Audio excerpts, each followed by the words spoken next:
So thank you, Dr. Chandak, Abhishek, Ninad, and Neha for inviting me for this talk. And so this session is entirely about the instrument and implant, but I'm going to talk about something very offbeat, which doesn't seem to be in synchrony with the theme of the session, implant and instrument. I'll be talking about the graft options and various uh, tips and tricks of harvesting the graft or using the graft and synthetic materials for best reconstructive approach. Although not an instrument or implant in literal sense, I think the grafts are the most powerful instruments or rather implant that an orthopedic surgeon can have in their armamentarium. The gold standard is, of course, the autograft that we harvest from the iliac crest or the other bones. But there are other things, and technology has improved over last few decades to give us something which is perhaps better than gold, and we'll see about them in a short while.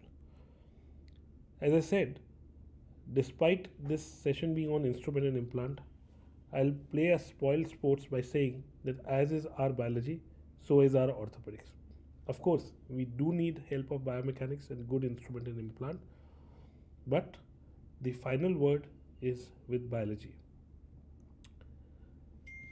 3 days of an entire conference is not enough to talk about bone graft and its options, but in this short time of 10 minutes, I would put forth what is very relevant to this.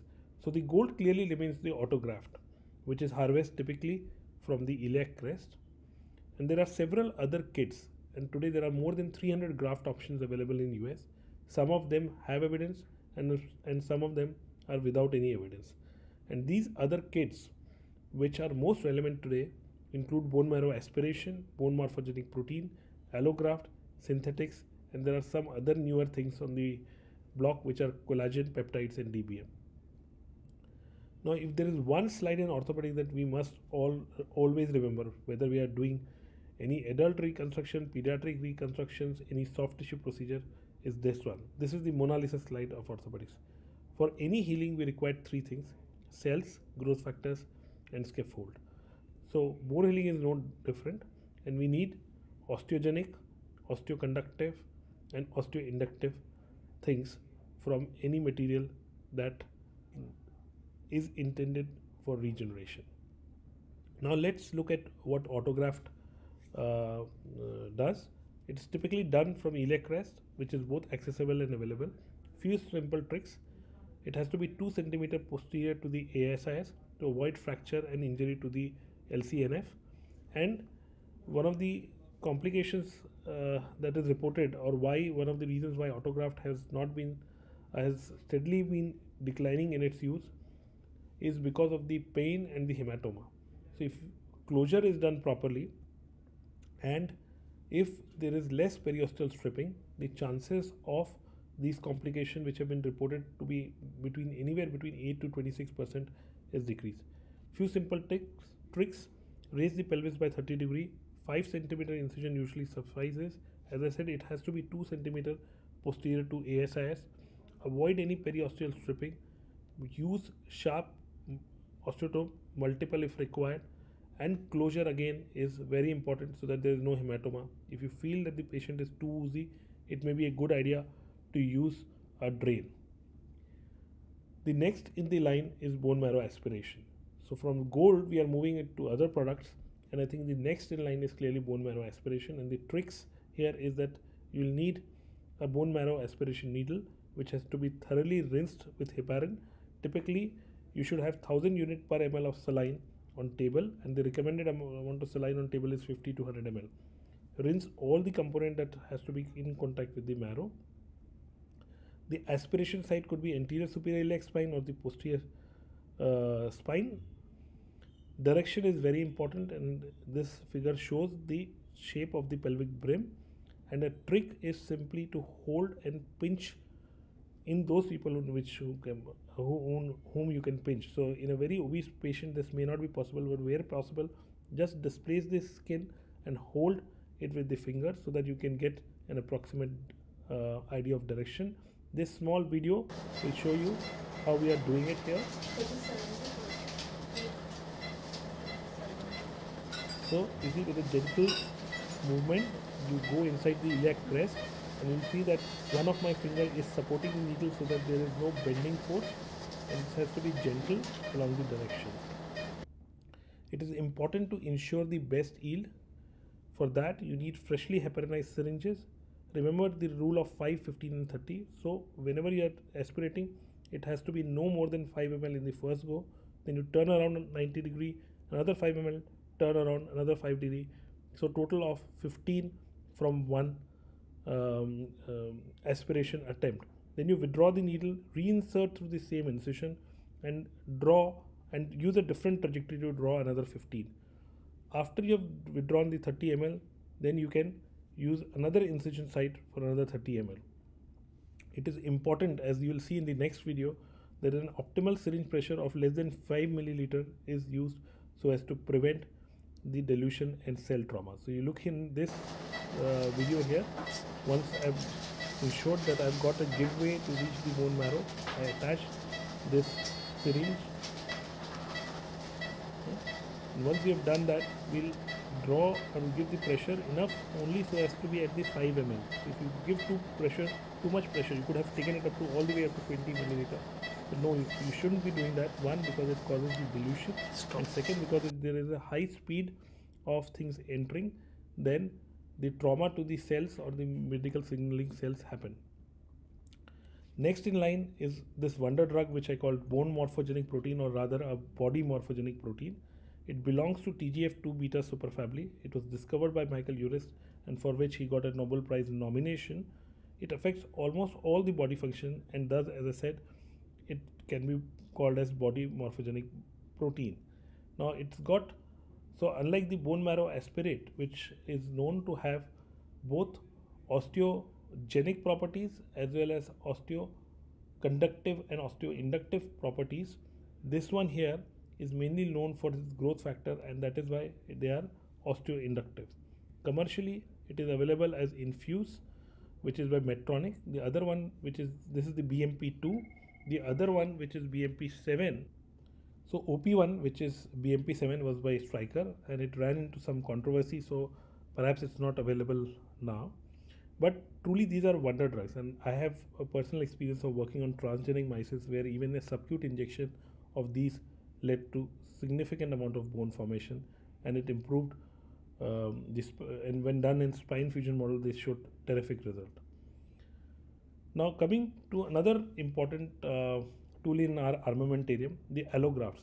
So allografts are basically the scaffold, and their use is mainly as a scaffold.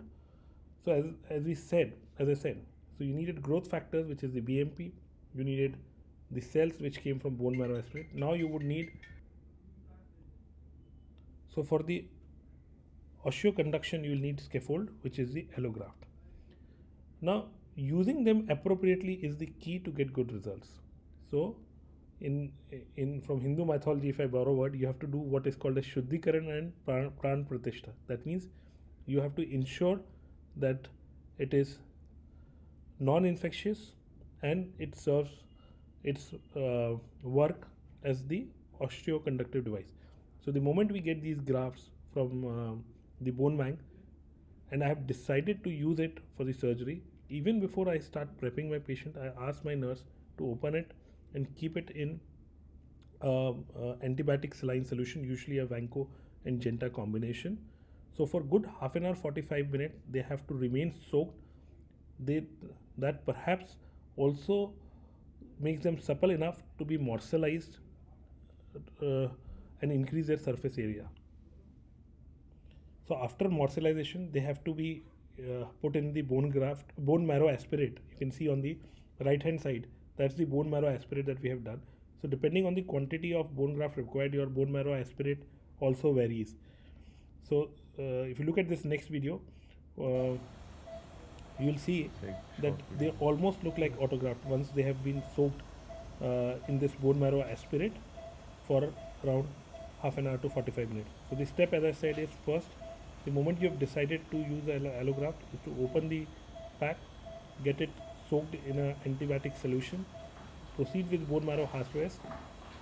Use the quantity that is required for the graft, and then dip this graft for at least 45 minutes to an hour in this. So this way you will closely mimic the autograft. Coming to the next group of agent, which is known as synthetics. Now there is a wide variety of synthetics available, and all of this basically depends on the reabsorption of these synthetics. On the right hand side you will see a tortoise, which are typically hydroxyapatite, or on the left side you will see the tiger, which is the calcium sulfate. So the calcium sulfate absorbs the fastest, and the hydroxyapatite does it the most slowly. Beta TCP, which is the most commonly used substitute, is in the center, and there are newer biphasic synthetic available in which the hydroxyapatite and tricalcium phosphate are mixed, and these are called as biphasics. Now biphasics, again there is a difference between different companies in the ratio, so it could be 10-90 or 60-40 HA and TCP combination. So biphasics are sort of moderately slow resorbing synthetic. I'll just quickly go through what all are available in market. So Synthes has got this Chronos, which is basically tricalcium phosphate, comes as granules or blocks. Allogran and Allogran again are tricalcium phosphate from biocomposites. G-Bone is hydroxyapatite block. This is locally available by a company called as Surgivare. Stimulan is calcium sulfate, again the most quickly resorbing bone graft substitute, or rather equivalent. This is used more as an antibiotic delivery system rather than an osteoconductive device, although it does have some osteoconductive properties. The next is the Copios by Zimmer, which is a combination of hydroxyapatite tricalcium phosphate. Tripor by Orthogem, which is again TCP. So you've got multiple variety of these synthetic available in market depending on what you require. So if you require a support for long duration, you will want more of hydroxyapatite concentration in this. You want an antibiotic delivery system, you will use which is the fastest resorption and eluting one, which is the calcium sulfate like a Stimulan. And if you want best of both world, you don't want it to stay for too long, at the same time you would want it to have some degree of osteoconduction, you will use beta TCP. So the take home message is that the gold still holds the fort.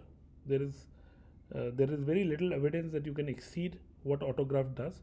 However, as our technology and our understanding of the subject is improving, we are able to deliver much more, and we must understand that the regenerative process is a teamwork, and perhaps it's rather an orchestra where both instrument and players are important. On a philosophical ground, if you look at, or on a rather economical ground, if you look at the returns that gold has offered over the years, it's been phenomenal. But certain technology stocks like Apple have far exceeded the returns. So as the time goes, as our understanding improves, we'll probably be able to leverage technology to create a perfect orchestra. As I said, to me, if I have to not use an autograft, I need three things, which is the scaffold, which will be osteoconductive, the growth factor, which will be BMP2, and the cells, which will come from bone marrow. And when all the three comes together, I'll be probably be able to create the magic, or rather an ikigai of the life, which is cells, factors, and scaffold. I thank you for your attention.